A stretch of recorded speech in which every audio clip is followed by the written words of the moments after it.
You're listening to BQN. Assimilate the audio.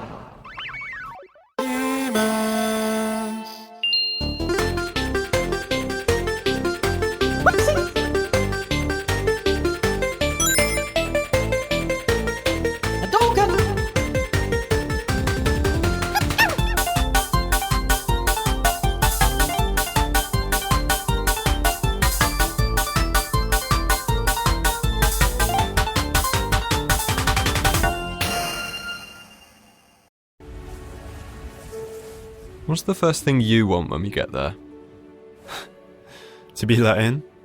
Obviously. More creative answer, please.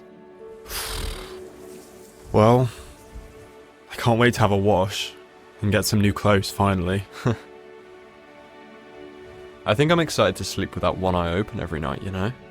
Not having to worry about a nocturnal or a raider sneaking up on us. Hey, what's wrong? It's just, what if they don't let us in? Or we get there and everyone's dead? I would have dragged you all this way for nothing. You didn't drag me anywhere.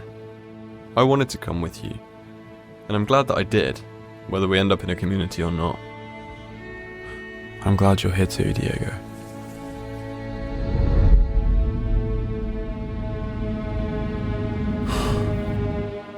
Who's that?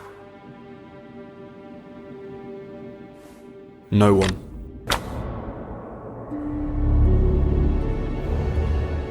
Hi everyone, I'm Davey and I am one half of the Bargain Bin Gamers, and this is the podcast and YouTube show where we put the gay in gaming whilst also looking after your hip pocket.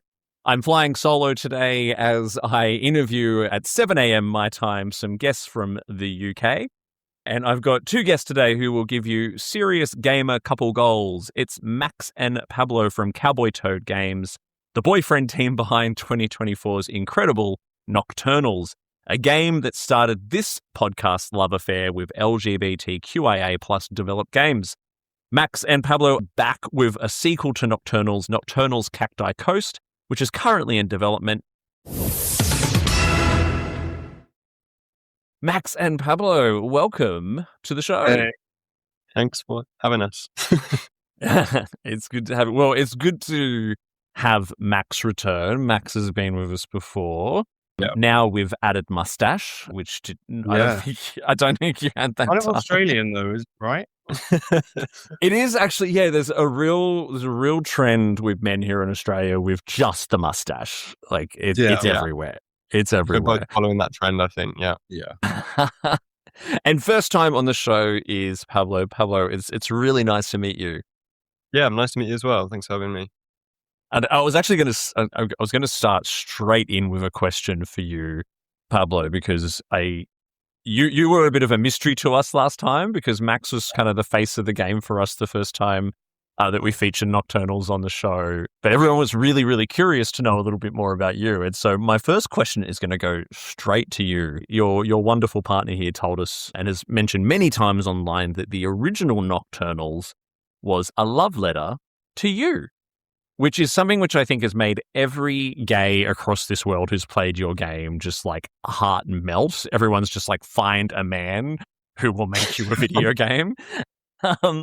But tell us a bit more, like, how did that feel to have a game that was made just for you? Yeah, I mean, obviously, I feel incredibly lucky. I have since. I feel like it's the nicest thing you can do for someone, especially when someone like Max, who's so talented, can really make it something that not just I enjoy, but that everyone enjoys. So yeah, it is really amazing that he managed to do that. But one thing that we were saying earlier is actually, it's not just the fact that he's made it for me as well, but the fact that he's given us both the opportunity to kind of do our dream job, which is a big thing because it's not something that I ever really saw as a career option for me. And I know that Max did want to do it, but wasn't sure whether that would be the way he went. But in the end, the most valuable thing I think that came out of it was that actually now this is what we're doing and it's what we love day in, day out. So it's really good.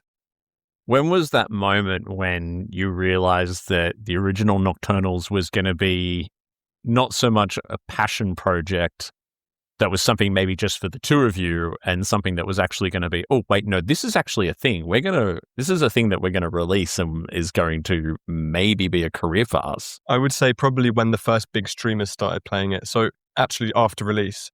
And it's funny because I know that the demo had come out and that a lot of attention had come from the demo, especially like big streamers playing that. But then once we started to see big streamers playing the main game and then like a surge in sales from that, we were thinking, my God, okay, the bigger streamers playing this are going to mean that the bigger streamers see that and then, it snowballed. So I think that was the point where we started seeing the big streamers play it, that we thought, oh my God, this is actually going to become something. Let's switch straight into what's happening with Cacti Coast. There's a lot happening. We've seen trailers, we've seen a gameplay showcase, and in the last few weeks, you've also released a devlog, which I know is being really well received. Just in general, what are some of the big changes that are coming to Cacti Coast? Well, I think we'd say definitely companion system, which is adding these companions to the game, which are like main characters, kind of like how Diego was in the first game, except they're not like romanceable. But so it's adding these characters that can follow you along. You make decisions that affect multiple people, and sometimes their interests might conflict. So that's going to be really fun to see happen. And obviously, like, something that we really wanted to do was make it so that they could be there or not for the entire journey. So you can replay again and pick different companions and then see how they change things and just, yeah, so that's something really big. I think that's going to have a big effect. Choosing where to go as well. We have several locations that you can choose between. I think we showed off the slaughterhouse in one of the gameplay trailers. And yeah, that's something we really wanted to do so that once again, it gives you another reason to replay. I think that kind of stemmed from the response to the first game, which people were like, oh, I want to replay, but like, I wish you could go here, or maybe you could do this instead of Furniture Valley. And so we thought, yeah, why don't we do that? I think that would be, it was quite ambitious, but I think it's been really fun to come up with like different locations and different characters as well. Yeah. And I think the choice between 2 locations or 3 or whatever locations is like, it's quite nice because you can choose something that fits your interests rather than just, and a lot of choices matter games, I think, follow one path, no matter what the path, it can change slightly, but the actual locations that you see, the places you go, are always the same playthrough to playthrough. So I think it adds quite a lot of replayability and like personalization to be able to pick a location that actually interests you. Yeah, and especially with making your story more unique to you, I can imagine people like could speak to each other about the game and they'll be like, oh, well, we went here and then we went there and then I met this person and the other person's like, what? I never saw that. That never happened for me. And just, yeah, it will make it feel more like your own story, which is something that we really wanted to go for. That was the fun thing when Mitch and I played through the original I played it before the pod and then he played it on the pod and he got it. It was so fun just to watch him go make his own choices and go down a completely different path. With Cacti Coast, I imagine that we're probably going to see, based on what you said, a much bigger array of choices and decisions that can be made. And the original was a pretty short, compact experience. You could kind of do a playthrough in about an hour. Are you aiming for something similar, or are we going to get a bit of a longer experience this time around? Definitely a longer experience. Yeah. Because I think one of the main criticisms of the first game was just that people wanted more, which is a good criticism. Absolutely happy with that as a criticism. But yeah, I think the fact that it was only an hour did really limit, what people could get out of it and what we could charge for it. And it does make it a smaller project, which is nice, especially for the first one. I don't think it's the right thing to do to be overly ambitious, but now that we have some funds from that and we've invested a lot more time in the second one, we're willing to make it a much longer experience, which I think people will enjoy more. And there's 2 of us, obviously, this time around. So true. So we can, we've been able to do it. And I don't know if you heard on the devlog, but we timed it recently and it's already longer than the first game, which is good. How do you balance evolving the experience, for a sequel, escalating consequences and all that kind of stuff, whilst remaining faithful to what the audience loved about the original? If we talk about gameplay wise, so with some of our new gameplay features like stealth, which we've shown off before, we kind of wanted to make sure that people liked how grounded the first game was, like Ted was a teenager and like he didn't know what he was doing half the time. So we didn't want the stealth to suddenly feel like, he's like Hitman or James Bond or something like. So he's going around, he's stealthing around, but he's still like scared. He's not, running up to these adult people and like taking them out or anything like that. So you still have this sense of like vulnerability and yeah, it's still grounded. He's still like, he's a young man, so he's not, gonna stealth kill everyone. But yeah, and as for story, I guess, like we've already touched on, you're not in a small town anymore, so the stakes are obviously a lot bigger. Your choices aren't just about like, do we take this up the ladder or leave it behind? It's more like, okay, do we leave this person behind or do we go here instead? And I don't want to say, I mean, the original game was definitely like dark in its tone, but I was actually just watching the gameplay showcase again this morning before interviewing you guys. And I definitely got a feeling that, what was probably a pretty dark setting has maybe gotten a little bit darker. Is the game sort of maturing a little bit with its audience in terms of its themes? Yeah. I mean, I think maybe, especially with the example you give, the slaughterhouse setting is quite intense and quite dark because I think it comes back to that thing about what does the player want to see? Because if you get a choice between a slaughterhouse and something else, if you're really into the kind of gory side of things and you want to see, you're chasing after the cannibals, you're going for that experience, then that's up your street, I guess. But there'll always be a choice for someone who's not so much into that, which I think is another strength of the location-based system. Yeah, and we also love playing with the idea of having, one scene that's like quite light-hearted and warm, and like the characters are making jokes, and then suddenly the next scene is like high stakes, like action, and like every choice it could lead to your death, sort of thing. And we like having those two juxtaposing scenes. I think it creates quite a nice effect, doesn't it? Yeah. And we found that, at least, I mean, there are characters, but it makes you kind of feel a bit closer to them once you see like their highest points and then their lowest points as well. Yeah.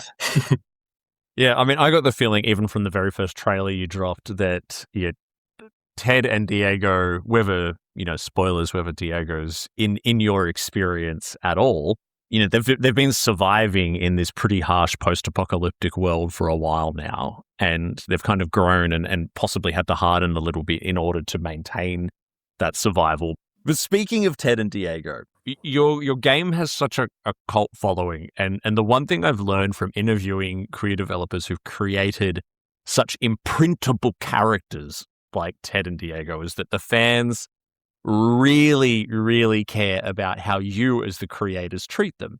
Now, obviously, there's a lot of both of you in Ted and Diego, but how are you handling and managing the responsibility of developing these characters in a way that feels natural, whilst also, making sure that fans don't get too upset? Yeah, no, that's a good question. And it's not something we'd thought of very much, I guess, because the characters, like you say, are so closely based on me and Max and our relationship that it feels like they'll just do what we do. And that's quite an easy way to write. But there is a responsibility there, I guess, not only to make sure that we're faithful to the characters we've established in the first game, but also that we can also detach the characters from what we would do to make a better story, because it's not always going to be, roses during this game. There's going to be conflict, adversity, stuff like that. So we need to make sure that we also think, okay, what's going to make a good story, not just what would we do in this situation, if that makes sense. Yeah, and also it's fun that this time around you have characters who, because there's a bit of a time skip between the first game and this one. So they've had, if Diego's with you, obviously, then Ted and Diego have had this time to bond and they really care for each other. So now we're working with characters that have like an established relationship, which is fun. Whereas the first time around it was like, like first interaction and like meeting each other. But now you have these two that are essentially a couple now, which we get to work with. So it's being able to show their chemistry, how they look out for each other. They're not trying to impress each other anymore, but they still have their like jokes, and just, I think that's been really fun to write, because that kind of mirrors us. I mean, yeah, we've been together for a long time now, so we get to put, ourselves into it in that way without having to pretend, okay, what were we like when we first met? Like, what did I try and impress you with? And, yeah, all of that stuff. So yeah, that's a difference. But it's like you say, it's an evolution, but it's also something that we think the people that liked the relationship between them in the first game would really like as well. Yeah, I can remember, it's been a while since I've done a playthrough of the first game, but despite the horror kind of going on around Ted and Diego, I could find myself relating to that whole experience of finding love and falling in love and even the initial flirting and all that kind of stuff. I think that's what people find so sweet and genuine about it. I mean, the characters are quite interchangeable with yourselves, so much so that when we recently did an episode about our favorite gay or queer characters in gaming, and I spoke about Ted and Diego, I kept calling the characters Pablo and Max and referring to the developers of the game as Ted and Diego. So apologies for confusing you with your characters. I listened back to it when I edited it, and I'm like, oh, how do I fix this? Completely misrepresented it. Yeah. People do that all the time. In fact, we're kind of friends with the guy. There's a fan that made this incredible wiki, and he's like gone above and beyond, like scouring through all of the images and everything that we put out. And then if we posted something 5 minutes later, the wiki page for that character will be updated. I thought it was funny. They had a bit about us, but in the bio they said, "Oh, Ted and Diego are a couple in real life. They live in Cornwall." And I thought, oh, that's funny. Yeah. They know who we are as well, as linked to the characters. How do you feel about that, though? Do you like being so related to the characters? Because it seems like you've got as the personalities behind the game, people kind of hold you up on a pedestal as much as they hold Ted and Diego up. How do you find that?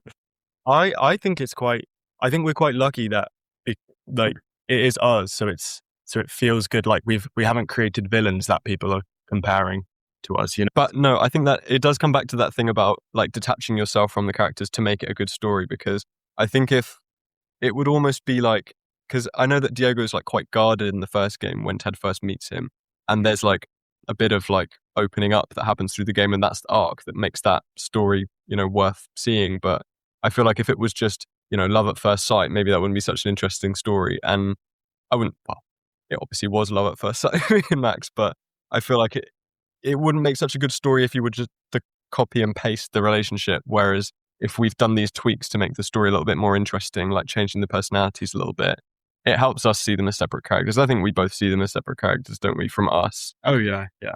You mentioned as well companions, and your devlog talks a lot about new characters. The original Nocturnals, it was Ted and Diego the whole way, with a couple of other characters who came along as sort of antagonists and villains. But it sounds like there's a much bigger main cast this time around. Who are some of the new characters, and what was some of the inspiration behind them? So we have Izzy. She's really interesting, and I think she's been really fun to write, because she's kind of like, she just, she's a bit bratty. She's like a kid. She thinks she knows best, and it's really nice to see her dynamic with Ted and Diego. Like, she kind of teases them a little bit. But she also shows a bit of a sensitive side, and that's been really fun because it kind of gives Ted a purpose to, like, he's looking after this child basically who doesn't really want to be around him, and they squabble. But I think it's more like a brother sister relationship rather than a like father daughter relationship, which is, yeah, it's been really fun to write. And it fits because actually she's voiced by Max's little sister. Yeah, so. yeah. Which is good. It's nice to get her on board. Who else? We have Randy and Maria, who we showed off in the devlog as well, which we're trying to keep them under wraps, but we also, they've been very fun to write. They're very different to each other, which is good, because like we said earlier, that creates this big dynamic between playthroughs. Who else? Well, without saying more, because we're trying to keep some Lots of the more characters characters. as a surprise, but Yeah, that's okay. That's okay. Yeah, I'm sure that there's going to be plenty drip fed to us between now and when the game is released next year.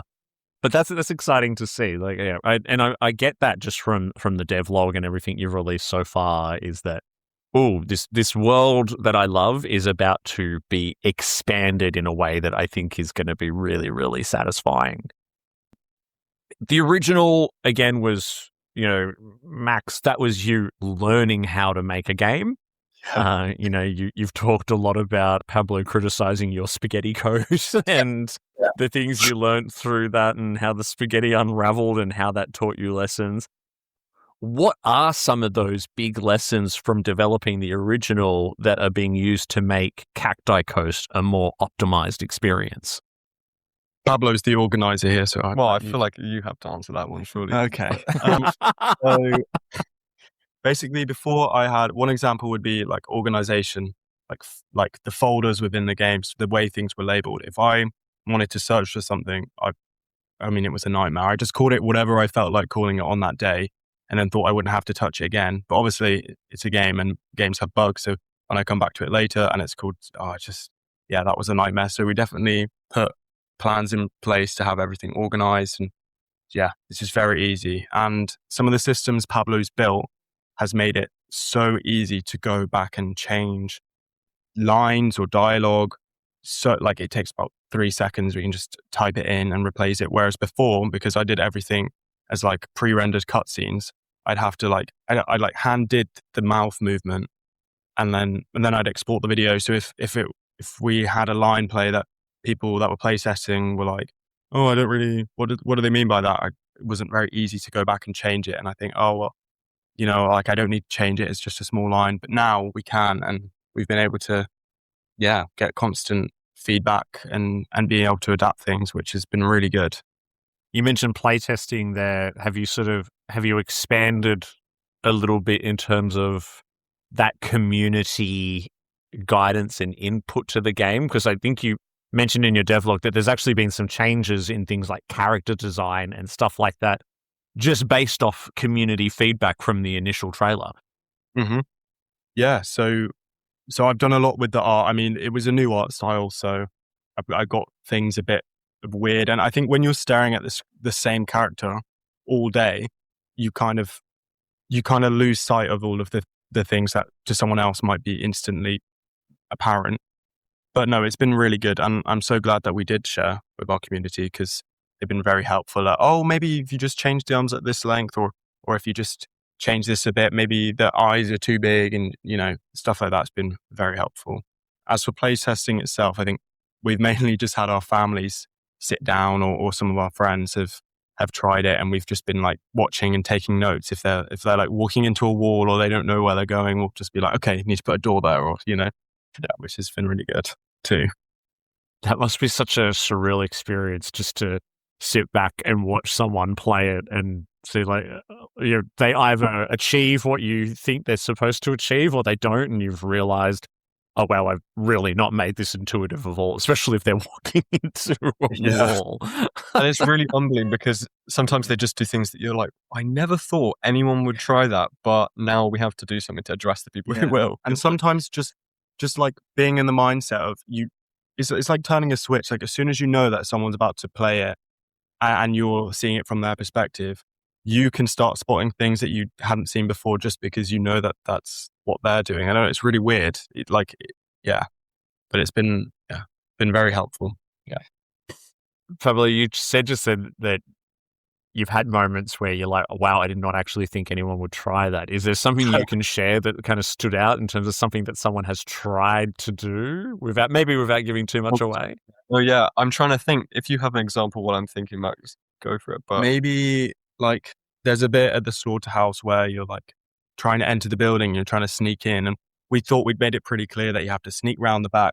But one of our friends just kept walking to the front where all the cannibals were, and they just killed her immediately. And she was like, "Oh, maybe I need to attack them this time." And she just kept walking again and again and again. And we were like, "Okay, we need to try and steer people away. How do we make the cannibals look more scary?" Yeah.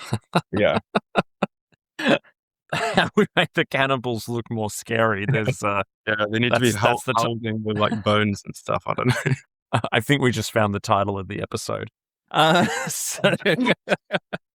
Pablo, I want to switch to one of the big roles that you have played in Nocturnals, which is the music, which is a big part of what made it so absorbing. When my co-host Mitch played the original with me, he was commenting on the soundtrack the whole way through.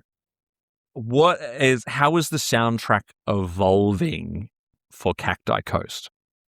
Well, I guess in a couple of ways, because the first way is actually just like the resources that I have to put behind the music, because obviously the first score was quite short. It only had like 6 or 7 tracks. So it was doable, but like the actual software that I was using was like all free, and it was all, I wouldn't say shoddy, but it didn't work very well. So it's actually been a massive productivity boost that now that we've got some cash from the first game, I've invested in some proper instruments, some proper software that I can use to make the soundtrack a lot more well, not only better, but that it won't crash my computer every 10 minutes. So productivity wise, I'm able to produce a lot more music now.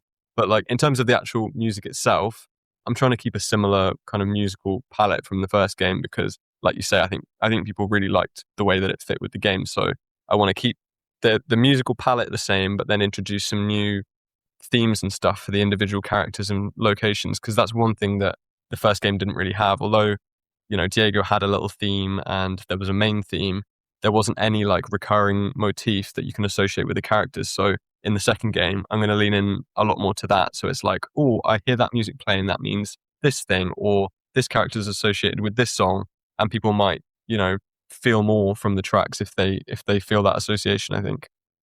What's some of the inspiration for you in terms of how, like, your creative process, I guess, for deciding what should be the soundtrack for this character or for this scene? When you look at a scene and decide to write the score for it, what goes through your head? Well, at least for the first half an hour, nothing, because for some reason it just takes me forever to play the first note. But then it's weird, because normally either I'll try make a track all day and I won't come out with anything that I like, and I'll get annoyed at myself and throw it all away, or in the first 10 minutes I'll have finished it, and then it's kind of just like, great, well, on to the next one. But I don't have a process. I don't see myself as like a musician, even though, yeah, I'm making the music, but it's a bit silly really, because I don't have a process. I just try and mostly fail. So I don't know how he does it so well. It's like I've looked over his shoulder while he's making it sometimes, and the software he uses looks like like the control panel in a cockpit. Like there's like hundreds of different buttons, and I'm like, and I don't know what most of them do, if that makes you feel better. But like a lot of people, creatives, Pablo, who are creating in stuff that people are resonating with, that is incredible. You're very humble. But I think that's probably why it's so good, is that it's coming from inside the heart, as opposed to, you know, something that is, you're saying that this is incredible process behind it. It's like, no, I just sit down and, you know, work it out. And if it works, it works. And if it doesn't, it doesn't. That's the beautiful thing about creativity and art. And people, like I said, people love the music. So you're obviously doing something right. And how much of it is sort of, you know, your own instrument playing versus sort of like electronic synthesizing of music as well? Because you're quite the musician yourself, right? Well, I mean, I wouldn't say that. I play guitar a little bit and I play piano, so that helps. But the only thing that I actually record, like with a microphone, is the guitar, because it's nice to get all of the like little sounds of the fingers moving on the strings, and it makes it sound a little bit more natural when it's acoustic. But the rest, honestly, is all software instruments. So that's another thing that I've managed to, now that I can pay for the software instruments, they're higher quality, so they sound more like the real thing. Whereas in the first game, you maybe can hear in the music a little bit of synth sounding instruments, especially like the strings. Whereas now that I have those new software instruments, it sounds a lot more like a real orchestra, which is really nice and really fun to play with. So you've said in your devlog as well that Cacti Coast is not going to see the light of day until later in 2027, which you were very apologetic for, because, you know, we want more Nocturnals and we want it now. But I know I personally would rather wait and get a fully polished, well fleshed out experience. How is that extra time being used to optimize Cacti Coast? Optimize, yes, because we want to make sure that it works really well, like we said in the devlog, on every device, and that performance is good. But the truth is there is just a lot more content to make as well. So we're going to be powering through that. But what's nice is that a lot of the base systems are now in place, so they're quite optimized and solid, so we can kind of speed through the content and make it without having to pause and go back, which should hopefully mean that we finish up the content sooner. But what were you going to say then? I was also going to touch on like localization. So we were so surprised to see how many people across the globe just really liked and like resonated with the story of the first game. And I mean, we saw, I don't know how I have no idea how they were doing this, but like some people would mod the game to like be dubbed in their own language and like change all of the text. And so we knew that this time, like we wanted to support that from the start. So once we have the finished product, we're going to have to go through and, you know, localize it. And we want to support as many languages as we can. So that's one thing. And also there's another gameplay feature that we were kind of disheartened that we were probably not going to be able to put it in had we stuck to the original release date. But now with this extra time, we can really we can probably put in our journal system, which is, I think you might have seen a little bit of it in the devlog, just like a few seconds. But it's the system we've got where Ted has this journal and it's like his memories almost. So every place he goes, characters he meets, situations that happen, he will store it. And then any of your companions, you can ask anything, like any of his memories about. So you can be like, oh, hey, Izzy, what do you think about Diego? And then she'll give her opinion. And it's just a way to have and encourage more interaction between you, the player, and also all of these companions. And you can get their different thoughts on things. We're going to have, there's going to be like puzzle solving elements to do with it. Like you have to ask a character something so you can get to the next level. And so, yeah, that was really important to us because it's just a nice little bit of detail that can help flesh out Ted's character more. I mean, he has like doodles in it too, and those have been really fun to do and do kind of badly. So like he'll draw like a little crude drawing of Diego in the bit that talks about him. But yeah, that's something that we're very happy that we can put in the game now that we have extra time. Yeah. And also, I was going to say, it's been really like eye-opening being this side of it because, I don't know if obviously everyone knows about GTA 6 and how that's had many delays. And when you're the gamer, you're like, oh no, like why are they pushing it back? Blah, blah. Now I can see what they mean when they say like a bit of extra polish. And yeah, so I have more respect, I think, as well. Yeah, and you certainly don't want to go up against GTA 6 for a release window. So yeah, I think I saw a post recently that was like a Steam release window and like the entire month of November is just blank apart from, which is... Oh yeah, and as much as I'm a diehard indie fan, I will be playing GTA 6 when it comes out. Yeah, maybe the extra month so that we could finish GTA 6 before. Yeah, exactly. You need that time to play GTA. But yeah, that makes a lot of sense. You've got you want to make sure all your new mechanics are working. I do recall you saying in the devlog as well, let's get the mobile version working correctly from the ground up too. I'm still secretly hoping that you find a way to bring these games to the Switch at some point because I'm an avid Switch player, but I'm sure never say never. But I know that porting to console from everything I've learned from talking to devs is a much trickier experience. Finally, so you're a young couple. You're essentially running a business now, developing a game, and also nurturing your relationship. My husband and I can't put IKEA furniture together without filing for divorce. How do you balance all of this? Being together, your relationship, the romance side of things, whilst the pressures of running a business and games and deadlines and all that kind of stuff. I think a lot of it just comes down to like areas of responsibility and boundaries, because I think it's as soon as you get fuzzy about who does what, it starts to get a little bit more, okay, well, this was my idea, this is my idea, and then you start butting heads. Whereas if you say, okay, this is my area of writing, or I'm going to be managing this area of the code, then you don't end up butting heads, and it's actually way easier to set expectations about what's going to happen in the next week or so. So I think that's been like the superpower in terms of collaboration. Anything that you want to add? Yeah, I think being honest with each other has been really important, and we've been so good at it. Like if like, for instance, Pablo's just graduating now, and he's been doing a placement as like a psychologist for a while, and that's took up quite a lot of his time. But he was honest with me about it. Like, even before we even started this, he was like, okay, well, next summer I'm going to be doing this. So just having that, like, yeah, just being honest with each other about what we can and can't contribute has been really good. Also, I think having, like, we didn't want to fall into just, okay, instead of boyfriends, now we're just business partners. So we have been very good at, like, having a window of time, like, to do the game stuff. And then after that, we're us. Like, it's almost like doing a 9 to 5, except you're in the same room, and then suddenly just, yeah. But no, we still make sure that we do lots of fun, non-game related stuff together. Yeah.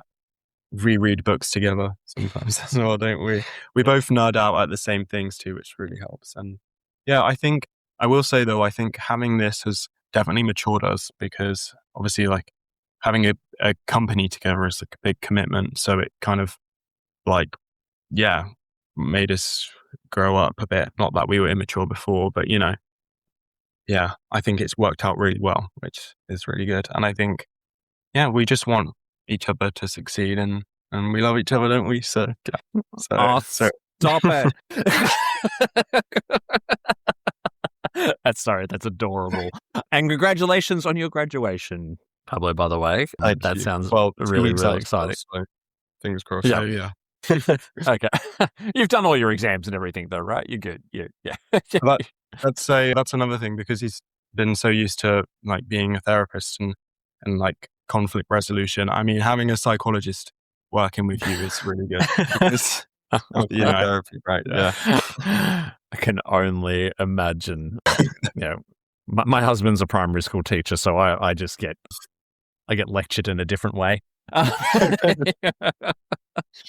it's really cool. Like, and I think that's good relationship advice for anyone, right? It's, whether you are deeply involved in the same project or not, it's all about boundaries and carving out time for things. I imagine there's, you said you treat it like any other 9 to 5, right? There's time when game development stops and, you go and cook dinner or go out for a date or have a glass of wine together or something like that, right? As opposed to just always being absorbed in the game, because then otherwise you do become Ted and Diego and those barriers come tumbling down. Well, I absolutely adore chatting to you both. And Max, thank you so much for staying in touch with me over the last year since our last interview too. It's been so... Watching your journey has just been one of the reasons why I love doing our little independent podcast and meeting other gay people or LGBT people involved in this space. If you are listening or watching at the moment and you have not played the original Nocturnals, now is definitely the time. It's always a bargain grab on Steam. There is a mobile version as well, and we'll pop links in the episode description. In terms of following along with the journey for Cacti Coast, guys, what's the best ways for people to stay in touch and see how things are going? I would say definitely joining the Discord. The Discord is the main one. You can just go to our website. It's cowboytoad.games, and there's all of the links to all of our socials, and there's a big button for joining the Discord. So I would say go there if you want the kind of most up-to-date notifications, and also the community. There is quite nice. We have Instagram and YouTube as well, which we're quite active on, I'd say. And mostly very active on our Discord. I mean, we check it every day, and like, people post fan art on there all the time, and we always make sure to like every post and engage. It's just amazing what an amazing community we have.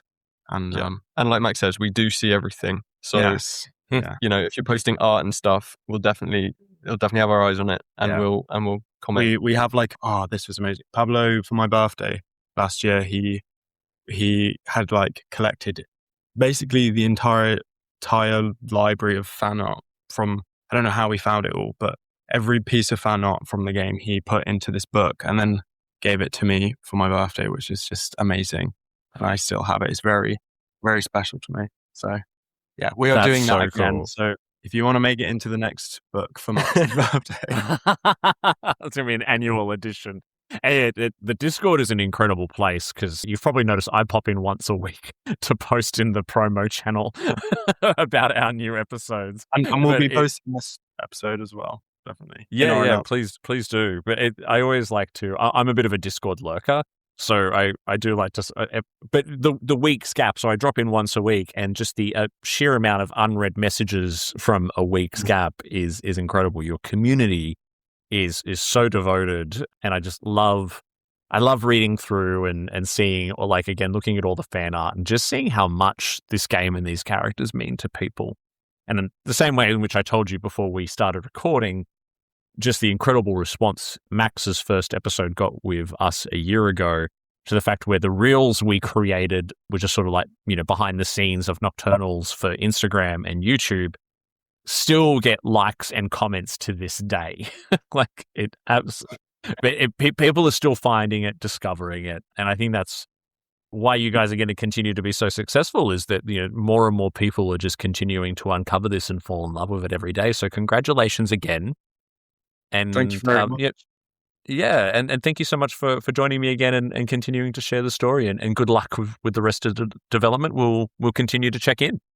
Hopefully we can be on many more episodes as well. We'd love to. You are always welcome back.